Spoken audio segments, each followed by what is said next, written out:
Hello दोस्तों, कैसे हैं आप सब। मैं हूं प्रणब और आप देख रहे हैं हमारा चैनल स्टडी 16।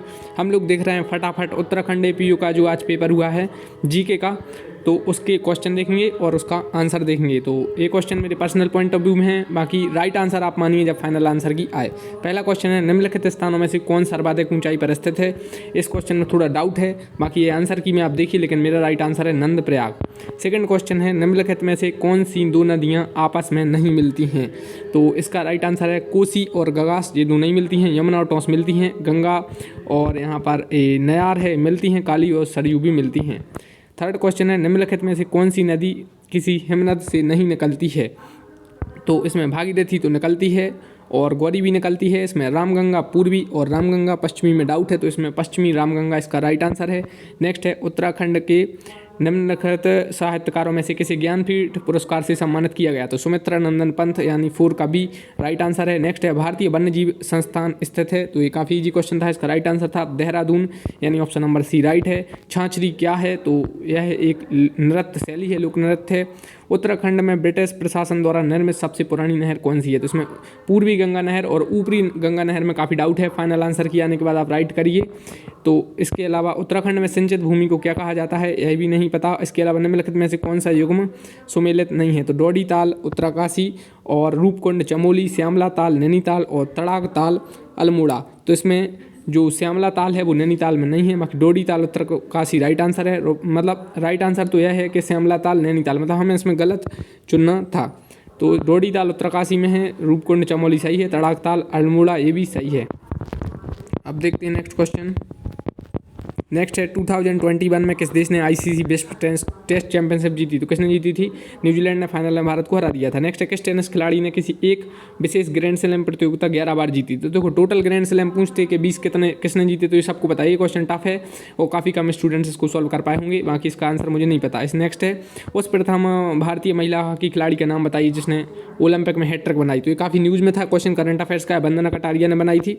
शीतकालीन ओलंपिक खेल किस वर्ष प्रारंभ हुई। तो 1924 में हुई। निम्न में से कौन सा खेल विश्व में सर्वाधिक लोकप्रिय है। तो फुटबॉल है। तो देखिए राइट आंसर के लिए थोड़ा आपको और टाइम लगेगा, क्योंकि गूगल वगैरह भी करना पड़ सकता है। इसके अलावा आंसर की आ जाने दो, जितने क्वेश्चन मुझे बनना है मैं आपको बता दे रहा हूँ। केदारनाथ आपदा जून 2013 का किस नदी पर आई थी। तो ये तो शायद मैंने आपको करवाया भी था। तो इसका राइट आंसर था मंदाकिनी नदी। इसके बाद देखते हैं नेक्स्ट क्वेश्चन, नंदा देवी राष्ट्रीय उद्यान की स्थापना। तो यह क्वेश्चन भी टेस्ट सीरीज वाला था, तो 1986 राइट आंसर। इसके अलावा राष्ट्रीय जैव विविधता प्राधिकरण ये चेन्नई में है, इसका मुख्यालय है जो। इसके बाद नेक्स्ट क्वेश्चन क्या है कि एक सींग वाले गैंडे का प्राकृतिक आवास काजीरंगा राष्ट्रीय उद्यान है। नेक्स्ट है, फॉर्मेलिन एक जलीय विलयन है। तो ये फॉर्मेल्डिहाइड का है। दोस्तों हम लोग थोड़ा फास्ट फॉरवर्ड मोड में देख रहे हैं, तो आपको थोड़ी प्रॉब्लम हो सकती है पानी का, और इसमें हमने वीडियो में साउंड भी यूज नहीं किया है, यानी माइक। पानी का शुद्धतम रूप कौन सा है। तो कुएं का जल, भूमिगत जल, सतह जल और बरसात का जल। तो मैक्सिमम स्टूडेंट बोले हैं सतह का जल, लेकिन मुझे इसमें बरसात का जल लग रहा है। सोडियम कार्बोनेट का सामान्य नाम क्या है। तो धोने का सोडा है। और मानव शरीर में हड्डियाँ 206 होती हैं। और सम ये मुझे नहीं पता, इसका राइट आंसर 23 का। इसके अलावा 24 का भी नहीं पता और 25 का भी नहीं पता। किस माध्यम में ध्वनि की चाल अधिकतम धातु में। विटामिन B12 में स्टूडेंट बोले लोहा होता है। कोबाल्ट, तो उसमें कोबाल्ट राइट आंसर है। कृत्रिम रूप से फलों को पकाने के लिए उपयोग की जाने वाली गैस अभी न्यूज़ में थी है, और इसमें कैल्शियम कार्बाइड भी यूज करते हैं, लेकिन यहाँ पर ऑप्शन में नहीं था। तो क्या था, इथेन, अमोनिया, इथिलीन एवं एसिटिलीन, ऑप्शन डी इसका राइट आंसर है। इसके बाद नेक्स्ट है, संविधान की 6ठी अनुसूची के प्रावधान किस राज्य में लागू नहीं होंगे। तो असम, मेघालय, त्रिपुरा, मिजोरम में लागू होते हैं। तो गोवा कहाँ से आ गया। तो गोवा इसका राइट आंसर होगा, क्योंकि कहाँ नहीं होंगे यह पूछा है। भारत के एकमात्र राष्ट्रपति जो निर्वाचित हुए वो कौन थे। तो राजेंद्र प्रसाद, बीबी गिरी, प्रणब मुखर्जी, नीलम संजीव रेड्डी। नीलम संजीव रेड्डी राइट आंसर 1977 के आसपास हुए थे। 73वां संविधान संशोधन किस अनुच्छेद में वर्णित राज्य के नीति निर्देशक तत्वों के एक प्रावधान को प्रभावी बनाने के लिए लाया गया। 40, 42, 45, 47 का राइट आंसर है 40। इसमें ऑर्गेनाइजेशन ऑफ विलेज पंचायत से रिलेटेड है। भारत के प्रथम उप प्रधानमंत्री तो इजी था, वल्लभ भाई पटेल। भारतीय संविधान के अंतर्गत किसी गिरफ्तारी को कितने घंटों के भीतर नजदीकी न्यायाधीश। तो इसमें 24 घंटे है। भारत के कैग का कार्यकाल कितने बार, 6, 5, 4 या 3। तो देखिए 6 वर्ष है इसका, क्योंकि पूछते ही क्यों, अगर 5 वर्ष होता मैक्सिमम का 5 वर्ष रहता है। तो इसके बाद नेक्स्ट क्वेश्चन है, भारत में एटीएम सेवा की शुरुआत किस वर्ष में हुई थी। एटीएम 1985, 87, 1991 और 1996। ये क्वेश्चन काफ़ी न्यूज़ में था और काफ़ी पूछा जा रहा है एग्जाम में। 1987 इसका राइट आंसर है। इसके अलावा कौन सी भाषा संविधान की 8वीं अनुसूची में नहीं है। तो नेपाली है। और कश्मीरी है, संस्कृत, पारसी नहीं है शायद, तो पारसी इसका राइट आंसर है। बाकी आप बताइए कमेंट में भारत में, और आप भी कुछ आंसर कमेंट में बता सकते हैं कि किस क्वेश्चन का क्या राइट आंसर है। दोस्तों आप वीडियो लाइक करिए, चैनल सब्सक्राइब करिए, लॉ वाला पेपर भी आप सेंड कर दीजिए। भारत में पहले मध्य अवधि चुनाव कब हुए थे? देखो 52 में हुए थे, फिर 57 में भी चुनाव हो गए थे, 52, 57 और 62 में हुए थे, 67 में भी हुए थे, फिर 71 वाले चुनाव हुए तो मध्य अवधि कहलाएंगे। तो 1971 इसका राइट आंसर है। भारत में किस उच्च न्यायालय का सबसे बड़ा न्यायिक क्षेत्राधिकार है? बम्बई, इलाहाबाद, कलकत्ता, गुवाहाटी। गुवाहाटी है, अभी पूछा गया था, और एक और एग्जाम में, अब किस जुडिशरी में पूछा था मुझे याद नहीं आ रहा, अभी पूछा गया था। लेकिन पंचायती राज किस सूची से संबंधित है? सबको पता है, यह राज्य में आता है पंचायती राज। विश्व जनसंख्या दिवस अभी न्यूज़ में थी, जनगणना और जनसंख्या तो पूछ लिया उन्होंने, 11 जुलाई है। बजट के अनुसार कितने से अधिक उम्र के पेंशनरों को रिटर्न दाखिल अभी छूट दी है? 75 वर्ष वालों के लिए। आयुष्मान भारत योजना के सीईओ पूछ लिया, नए जो आर एस शर्मा बने हैं। इसके अलावा फेसबुक के पहले अनुपालन अधिकारी, फेसबुक वगैरह व्हाट्सएप जी न्यूज़ में थे तो इन्हें पूछ लिया है, हेनरी मोनेज इसका राइट आंसर है। इसके बाद नेक्स्ट क्वेश्चन क्या है? उस भारतीय अमेरिकी के नाम बताइए जिसे नासा का कार्यवाहक चीफ ऑफ स्टाफ, ये भी काफ़ी न्यूज़ में थी, भव्या लाल थी। किस राज्य के मुख्यमंत्री ने हर घर पानी हर घर सफाई मिशन? उत्तर प्रदेश, पंजाब, हरियाणा, आंध्र प्रदेश। का राइट आंसर पंजाब है। ऑक्सफोर्ड शब्द को उस द्वारा, ये काफ़ी न्यूज़ में था कि 2020 में जो आत्मनिर्भरता शब्द है वो काफ़ी न्यूज़ में था और पूछ भी लिया है। 25 वर्ष की आयु में भारतीय सबसे युवा महिला पायलट आयशा अजीज बनी हैं। प्रथम भारतीय महिला जिसने 2000 में ओलंपिक पदक जीता, तो ओलंपिक से क्वेश्चन बने हैं। कर्णम मल्लेश्वरी राइट आंसर होगा जनरली, क्योंकि 2000 में मतलब मैरी कॉम तो नहीं थी, मतलब मैरी कॉम मतलब उस समय शायद ओलंपिक में नहीं थी, सानिया मिर्जा और पीवी सिंधु, तो इसमें कर्णम मल्लेश्वरी हो सकता है। विश्व की पहली रेल लिवरपूल तथा मैनचेस्टर के बीच किस वर्ष में चलाई गई थी? तो इसमें 1820, 25, 30 और 31 है। बाकी जनरली मुझे ये लग रहा है कि इन 4 ऑप्शन के अलावा 20 का राइट आंसर हो सकता है, लेकिन स्टूडेंट के पॉइंट ऑफ व्यू से 1830 इसका राइट आंसर है। इसके बाद दोस्तों देखते हैं नेक्स्ट क्वेश्चन। तो आप वीडियो को लाइक करिए और चैनल को सब्सक्राइब करिए।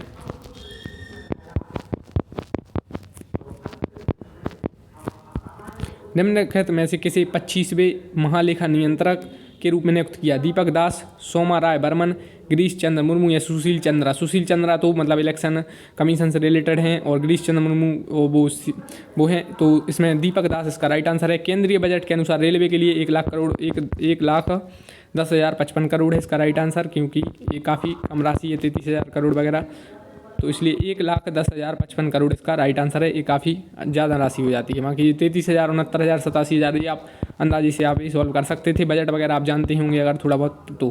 प्राचीन भारत में अजीबक पंथ का संस्थापक कौन था? लूसेंट से क्वेश्चन आया, मक्खली घोषाल है। अमीर खुसरो का आध्यात्मिक गुरु, ये क्वेश्चन थे जो जनरली लूसेंट से थे। बाकी करंट अफेयर्स और जिन्होंने लूसेंट वगैरह पढ़ी है तो उनके लिए पेपर सही है। तो इसके अलावा कुछ स्टूडेंट को काफ़ी प्रॉब्लम हुई। तो अमीर खुसरो का आध्यात्मिक गुरु शेख निजामुद्दीन औलिया थे। सुल्तान बनने से पहले निम्नलिखित में से किसे कड़ा के गवर्नर के रूप में कार्य किया? ये थोड़ा टफ क्वेश्चन हो सकता था। इल्तुतमिश नहीं थे, जलालुद्दीन खिलजी भी नहीं, सिकंदर लोदी भी नहीं, अलाउद्दीन खिलजी इसका राइट आंसर है। एक मिनट, यहाँ पर थोड़ी प्रॉब्लम हो रही है। इसके बाद देखते हैं नेक्स्ट क्वेश्चन। सुल्तान बनने से पहले ये देख लिया है, कड़ा का गवर्नर। आगरा शहर की नींव किसने लिखी? तो आगरा सिकंदर लोदी, पता ही है। भारत का एकमात्र यहूदी वायसराय लॉर्ड रीडिंग, इस सब लूसेंट के क्वेश्चन है। किसने हाउस ऑफ कॉमन में 1857 के विद्रोह को राष्ट्र विद्रोह घोषित किया? ये मुझे नहीं पता। बाकी मॉन्टेग्यू तो हो नहीं सकता, मॉन्टेग्यू चेम्सफोर्ड वाले होंगे ये, क्योंकि अब इसमें कैनिंग भी नहीं हो सकता क्योंकि हाउस ऑफ कॉमन की बात हो रही है। इसमें डिज़रायली और टी.आर. हॉलम जो है, मेरा पर्सनली डिज़रायली रहेगा। आप बताइए कमेंट में। चंपारण सत्याग्रह से कौन संबंधित नहीं है? देखो राजकुमार शुक्ल तो हैं, राजेंद्र प्रसाद भी हैं। संत रावत तो स्वामी सहजानंद में डाउट है। मेरा पर्सनल पॉइंट ऑफ व्यू इसमें संत रावत संबंधित नहीं थे, बाकी स्वामी सहजानंद शायद संबंधित थे। इलेवर्टेबल विवाद किस वायसराय काल में हुआ? तो ये लॉर्ड रिपन इसका राइट है। राष्ट्रीय लोकमान्य तिलक पुरस्कार 2021 के विजेता ये न्यूज़ में थे अभी, Cyrus Poonawalla. Serum Institute of India के जो CEO हैं आधार पूनावाला, उनके पिताजी हैं साइरस पूनावाला। कमलास बेन अमेरिकन लाइफ पुस्तक के लेखक कौन है? Robert Irwin. रिपन विश्वास, हिना जायसवाल, पॉल हिल्टन। इसमें मुझे नहीं लग रहा है, इसका पता नहीं है आंसर। ऋग्वेद का निम्नलिखित में से कौन सा मंडल सोम को समर्पित है? 9वां है। निम्नलिखित में से कौन हर्षवर्धन का दरबारी कवि था? तो अश्वघोष, नागार्जुन, मयूर और राजशेखर। तो इसमें कौन हर्षवर्धन का दरबारी कवि था? तो मयूर लग रहा है इसमें राइट आंसर। बाकी आप इसका राइट आंसर बताइए। दोस्तों आप वीडियो लाइक करिए और चैनल को सब्सक्राइब करिए। बनारस में संस्कृत कॉलेज की स्थापना जोनाथन डंकन राइट है। किस देश के साथ रेड क्लिफ रेखा, ये अभी न्यूज़ में था ये रेड क्लिफ रेखा, और ये तो पाकिस्तान राइट आंसर है। कौन सी नदी गंगा नदी की? सहायक नदी नहीं, देखो सोन नदी गंगा की डायरेक्ट सहायक नदी है। बेतवा यमुना की है, यमुना फिर गंगा की है, तो इसमें बेतवा भी मतलब सहायक नदी नहीं है पूछा है। हाँ तो गोमती, गोमती और रामगंगा, रामगंगा तो गंगा की सहायक नदी, सोन भी है, गोमती और अब क्या बचा बेतवा, तो सहायक नदी नहीं है, बेतवा होगा क्योंकि बेतवा तो यमुना की ही सहायक नदी, तो इसलिए बेतवा राइट है। निम्न में से कौन सा राष्ट्रीय पार्क उत्तर प्रदेश में स्थित है? उत्तर प्रदेश में शायद एक ही नेशनल पार्क है मेरे पर्सनल पॉइंट ऑफ व्यू में, दुधवा, क्योंकि कजरंगा ये तो वैसे ही पता आपको, कजरंगा कहाँ पर है? उत्तराखंड में है। कॉर्बेट भी उत्तराखंड है। बांधागढ़ मध्य प्रदेश में है, तो वैसे भी दुधवा हो गया उत्तर प्रदेश में। जनरली मुझे पता नहीं है कि उत्तर प्रदेश में कितने हैं, लेकिन शायद उत्तर प्रदेश में शायद एक ही नेशनल पार्क है। आप बताइए बाकी कितने हैं? कौन सा राज्य 2011 में सबसे अधिक जनसंख्या घनत्व बिहार में रहता है? कौन सा राज्य मानसून वर्षा की सबसे लंबी अवधि रखता है? तो इसमें स्टूडेंट काफ़ी डाउट में थे इस क्वेश्चन में। अब बाकी इसका आंसर मुझे 2 में डाउट है, लेकिन मैं अभी नहीं बता रहा हूँ, आप ही लोग इसका कमेंट में बताएंगे। निम्न में कौन सी जगह उत्तर पश्चिम रेलवे का मुख्यालय है? जयपुर है। ICS में सुभाष चंद्र बोस अभी काफ़ी न्यूज में थे, उनसे क्वेश्चन बन रहे हैं अभी, क्योंकि 125वीं जयंती मनाई गई, पराक्रम दिवस वगैरह, और हावड़ा कालका मेल का नाम भी बदल दिया है, और काफ़ी न्यूज में थे, इसलिए इनसे क्वेश्चन बन रहे हैं। बाकी 1920 में एग्जाम हुआ था, 21 में इनका चयन हुआ था। अब एक क्वेश्चन में क्या है, इंडियन सिविल सर्विस में सुभाष चंद्र बोस का चयन कब हुआ? अब देखो आंसर क्या नहीं पता चलेगा, कुछ स्टूडेंट 20 बोल रहे हैं, कुछ 21। 20 में एग्जाम हुआ था, 21 में मतलब इनका चयन हुआ था। तो अब क्या है देखेंगे। निम्नलिखित क्रांतिकारियों में से किसे लिपिक के रूप में देहरादून में कार्य किया? BD सावरकर, लाला हरदयाल, रास बिहारी बोस और अजीत सिंह नहीं है पता।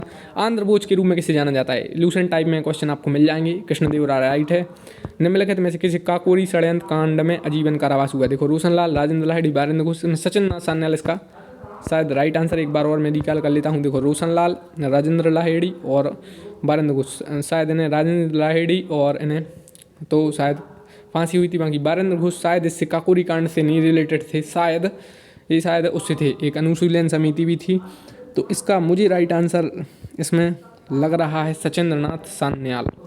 बाकी इसके बाद बागेश्वर का बागनाथ मंदिर किन 2 नदियों के संगम पर स्थित है? तो ये सरयू तथा गोमती पर है। ब्रिटिश प्रशासन द्वारा राजकीय रक्षालय संस्थान की स्थापना कहाँ की गई? ये मुझे नहीं पता। सर जॉर्ज एवरेस्ट ने अपनी वेधशाला कहाँ स्थापित की थी? मसूरी, नैनीताल, देवस्थल, माउंट एवरेस्ट। तो इसमें मसूरी लग रहा है। ब्रिटिश कालीन कुमाऊं में पहला कुष्ठ आश्रम कहाँ स्थापित हुआ? तो ये नहीं है पता।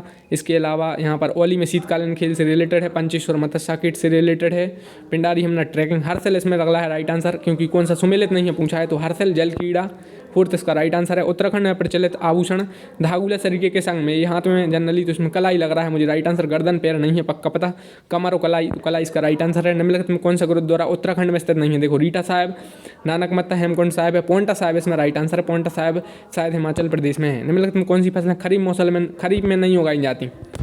खरीफ और रबी 2 मौसम होते हैं, तो कौन सी खरीफ में नहीं उगाई जाती है? सरसों तो नहीं उगाया जाता खरीफ में। बाकी देखो चावल तो खरीफ में उग जाते हैं, तो चावल आप एलिमिनेट कर दीजिए, तो B और D तो एलिमिनेट हो गया। अब बचे 2, A ऑप्शन और C। तो मक्का और ज्वार, मक्का भी खरीफ में उगाई जाती है। ये पूछ रहे हैं खरीफ में नहीं उगाई जाती, तो इसमें ऑप्शन A राइट होगा, जौ एवं सरसों। भारत में मैंगनीज का सर्वाधिक उत्पादक राज्य है? कर्नाटक, छत्तीसगढ़, मध्य प्रदेश, उड़ीसा। कर्नाटक नहीं है, छत्तीसगढ़ नहीं है, मध्य प्रदेश, उड़ीसा में डाउट है, क्योंकि इसमें शायद ये आगे पीछे होते रहते हैं। मेरे पर्सनल पॉइंट ऑफ व्यू में इसमें मध्य प्रदेश, उड़ीसा आंसर के आने के बाद फाइनल होगा। बाकी देखेंगे। निम्नलिखित में से कौन सा अणु विद्युत शक्ति ग्रह नहीं है? रावतभाटा, खोपोली, काकरापारा, केगा। ये सब लूसेंट के क्वेश्चन हैं। बाकी रावतभाटा, काकरापारा और केगा तीनों में मतलब है खोपोली इसका राइट आंसर है। ये सब लूसेंट, जितने क्वेश्चन लूसेंट से नहीं आए वो जनरली करंट अफेयर्स, अगर आपने लूसेंट और करंट अफेयर्स पढ़ा है तो सही है। निम्नलिखित कौन सा केंद्र रेशम वस्त्र के उत्पादन के लिए नहीं पहचाना जाता? ये डाउट वाले क्वेश्चन है, क्योंकि अहमदाबाद भी है शायद इसमें मतलब पहचाना जाता है। मैसूर, श्रीनगर इसमें नहीं है, तो इसमें जनरली रत्न, इसमें श्रीनगर भी अब शायद फेमस होने लगा इसमें। अब इसका राइट आंसर अभी देखेंगे, आंसर की यहाँ आ जाने दो। इसके अलावा क्या है? कटारभल स्थित मंदिर किस देवता से संबंधित है? विष्णु, सूर्य, शिव, गणेश। इजी है, सूर्य मंदिर है। निम्नलिखित में से कौन सा जनजाति उत्तराखंड में नहीं पाई जाती? थारू पाई जाती, बुक्सा और जौनसारी। तो इसमें भील है, भील जनरली मध्य प्रदेश साइड इसमें पाई जाती है। जो इसमें फिर अनुसूचित जनजाति तहसील दी है, तो यह नहीं है पता। इसके अलावा ये कुछ क्वेश्चन काफ़ी टफ थे, तो कुछ क्वेश्चन जनरली उत्तराखंड वाले हैं, ये आप गूगल वगैरह कर लीजिए तो इनके आंसर आ जाएंगे। बाकी हम लोग जल्दी से देख रहे थे पेपर फटाफट। तो thanks for watching the video दोस्तों, थैंक यू। और आप बताइए जैसे पंचेश्वर बांध का निर्माण किस नदी पर है? तो इस टाइप के तो क्वेश्चन कुछ बन गए हैं, जैसे कि ये काली नदी पर है। इसके अलावा स्वाधीनता संग्राम के दौरान जेल जाने वाली उत्तराखंड की पहली महिला विष्णु देवी शाह हैं। इसके अलावा उत्तराखंड के निम्नलिखित विषयों में से निम्नलिखित वृक्षों में से कौन कम ऊंचाई पर होते हैं। इसके अलावा जल विद्युत परियोजना है तो इनको थोड़ा सा समझना पड़ेगा। इसके अलावा जल विद्युत परियोजना और नदी पूछी है तो टेहरी भागीरथी ये सही है। चीला गंगा ये भी सही है। विष्णुप्रयाग अलकनंदा सही, तो बनबसा यमुना क्योंकि इन्हें पूछा है कौन सुमेलित नहीं है। तो thanks for watching the video, thank you. तो फटाफट हम लोगों ने देखा उत्तराखंड एपीओ का पेपर और लॉ पेपर भी हम लोग कोशिश करेंगे अगर आप लोग सेंड करें। और thanks for watching the video. आप वीडियो लाइक करिए, चैनल सब्सक्राइब करिए।